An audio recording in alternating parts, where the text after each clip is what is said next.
Jesus said, "Love the Lord your God with all your heart and with all your soul, and with all your mind and with all your strength.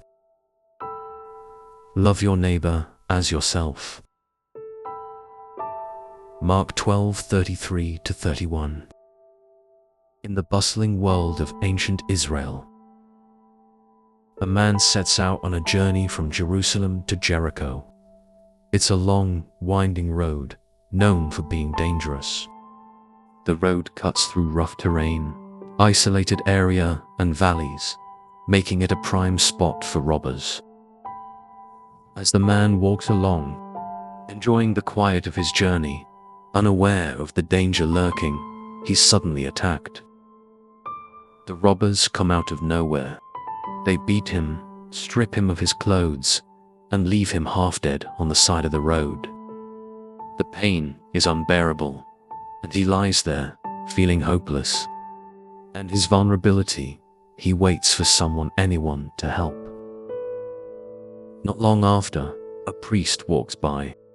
Priests were respected men, seen as righteous, holy figures. Surely, this man would stop to help, right?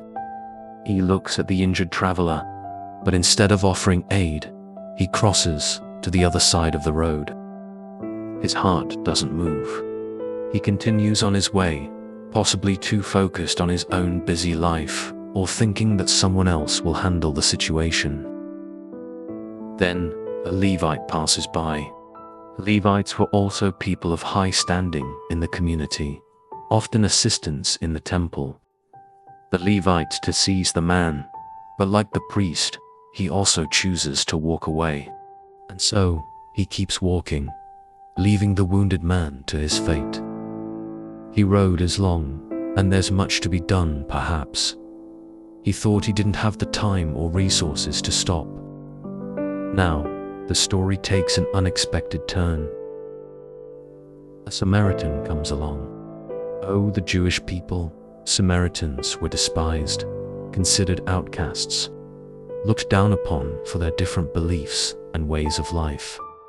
This man, a Samaritan, approaches the wounded traveler with compassion. He doesn't see the man as a Jew or an enemy.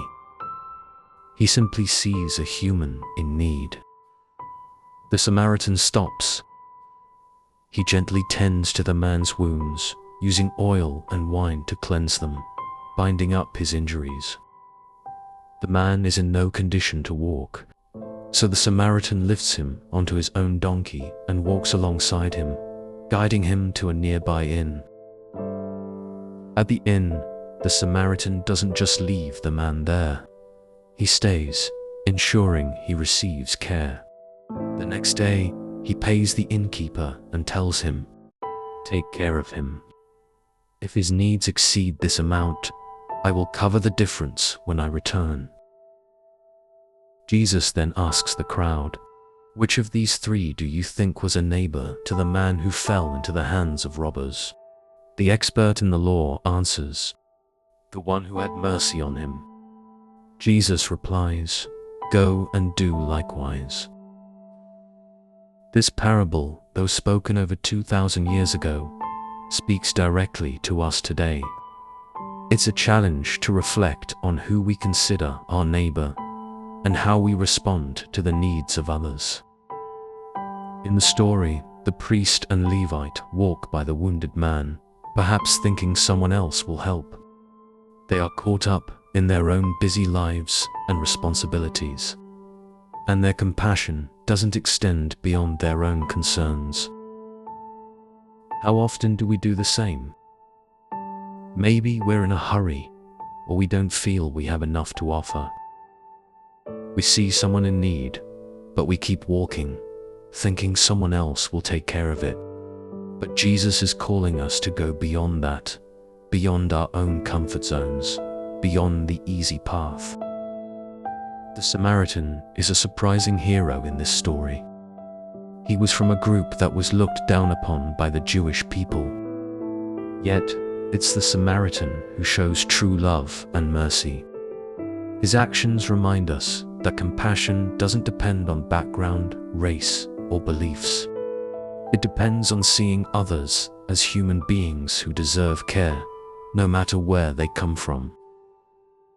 In our world today, division is often seen along racial, cultural, and political lines. Just like the Jews and Samaritans in ancient times, we sometimes view others with suspicion or prejudice. But the Good Samaritan teaches us to see beyond these divisions, to love others simply because they are in need, not because they meet certain criteria. So, who is your neighbor? He's not just the person who lives next door or someone who thinks like you. Your neighbor is anyone who crosses your path in need. It could be a stranger, someone from a different background, or even someone with whom you have disagreements. Are you willing to be a neighbor to them? Let's take a moment to think about how we can apply the message of the Good Samaritan in our own lives.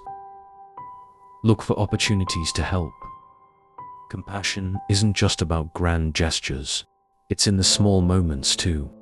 A smile, a kind word, or helping someone with their groceries can make a big difference. Be aware of those around you and ask yourself, who needs my help today? Take action, even when it's inconvenient. The Samaritan went out of his way to care for the man. He didn't just offer a quick fix.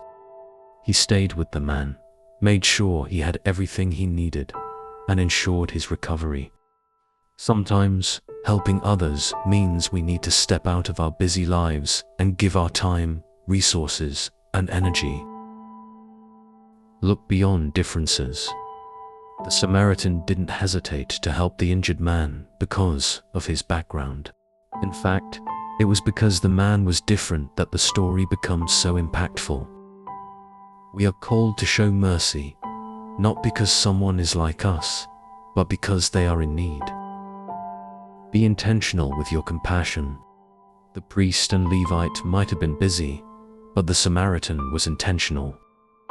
He didn't just pass by, hoping someone else would help. He took responsibility for the well-being of the man. We too should be intentional about helping others, whether it's a friend, a family member, or a stranger. Now, I invite you to reflect on your own life. Think of the people around you who might need a bit of kindness, love, or attention. What can you do today to be a neighbor to someone in need? As we go about our days, let's remember the lesson of the Good Samaritan. True love for others requires action. Compassion isn't passive, it's active, it's intentional, and it's often inconvenient. But as we show mercy to others, we reflect the love that God has shown to us. Now is the time to act. Take a moment to notice those around you. Who can you help today? Whether it's a small act of kindness or something larger, go out of your way to show mercy, just as the Samaritan did. Go and do likewise.